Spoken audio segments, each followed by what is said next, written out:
Hello, it's Rory here from RH Coaching, and I want to talk about mindset and ask you, how do you feel your mindset is? Do you feel it's more negative, and do you feel it's more positive? And I'll share with you a little tip that I've used to ensure that my mindset has stayed much more positive in recent years.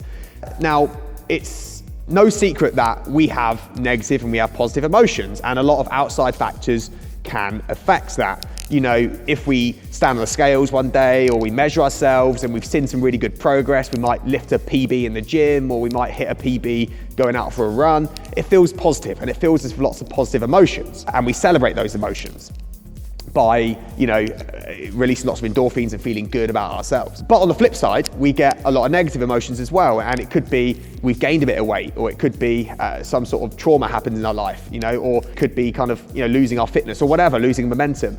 A lot of negative emotions can be related to that, and the problem I see a lot of people make is when they get into these negative emotions, they let them get the better of them.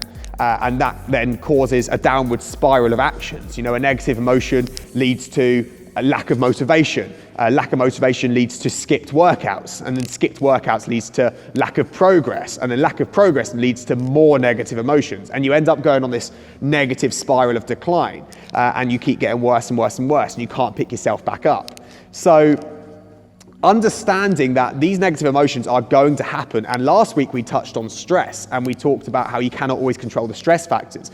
And this is related to that. So the best thing to do if you do find yourself in a negative position is to learn from it. You cannot always control it. Trauma happens, stress happens, certain things happen that put you in a negative position. Let's use weight, for example. If we jump on the scales one week and we've gained weight, that is a negative for a lot of people. That doesn't feel good. That makes us feel anxious. It makes us feel like we've done something wrong. Now, you can go one of two ways here.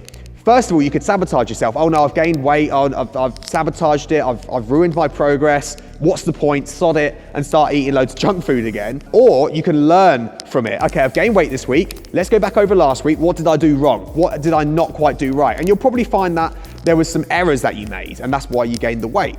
So what I tend to tell people, guys, and what I've done for myself is celebrate every positive, celebrate every win, but also learn from every negative, yeah? All information is feedback, whether it's positive or negative. And if you learn from the negatives, then you're not going to make that same mistake again. And you're going to slowly start weaning out all those negatives until you're only left with those positives. So with this mindset, guys, there is no going backwards, because if you celebrate your wins, but you learn from your fails, then there's no way you will go backwards. Having this mindset tweak is such a powerful thing to try and do, but it isn't always easy. So when you do find yourself in that negative situation, try your best to learn from it, try your best to not make that mistake again, and continue making the progress that you want to continue seeing.